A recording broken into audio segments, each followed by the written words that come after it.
തെറ്റാനുള്ള ക്ഷമയും കുറവായതുകൊണ്ട് കുറച്ചൊരു തണുപ്പോടെയാണ് കേട്ടോ കഴിക്കുന്നത്. അതിന് ഈ പല്ലിങ്ങനെ തണുത്തിട്ടാണ് ഈ എക്സ്പ്രഷനൊക്കെ ഇടുന്നത്, അല്ലാതെ എൻ്റെ പുഡിങ് മോശമായിട്ടല്ല കേട്ടോ.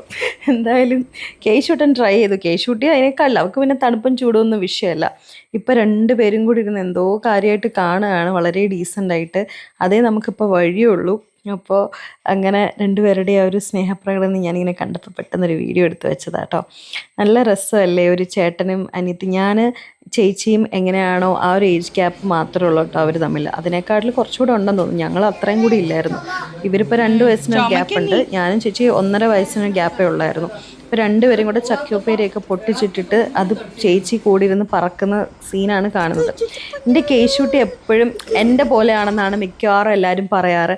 അതേ എക്സ്പ്രഷൻസും ആക്ഷൻസും ഒക്കെ കുരുത്തക്കെട്ട ഒരാളാണ്. അപ്പം ഞാനിങ്ങനെ എല്ലാവരും വന്നിട്ട് നിൻ്റെ പോലെയാ പറയുമ്പോൾ ചേച്ചി പറയും എൻ്റെ കൊച്ച് നിൻ്റെ പോലെ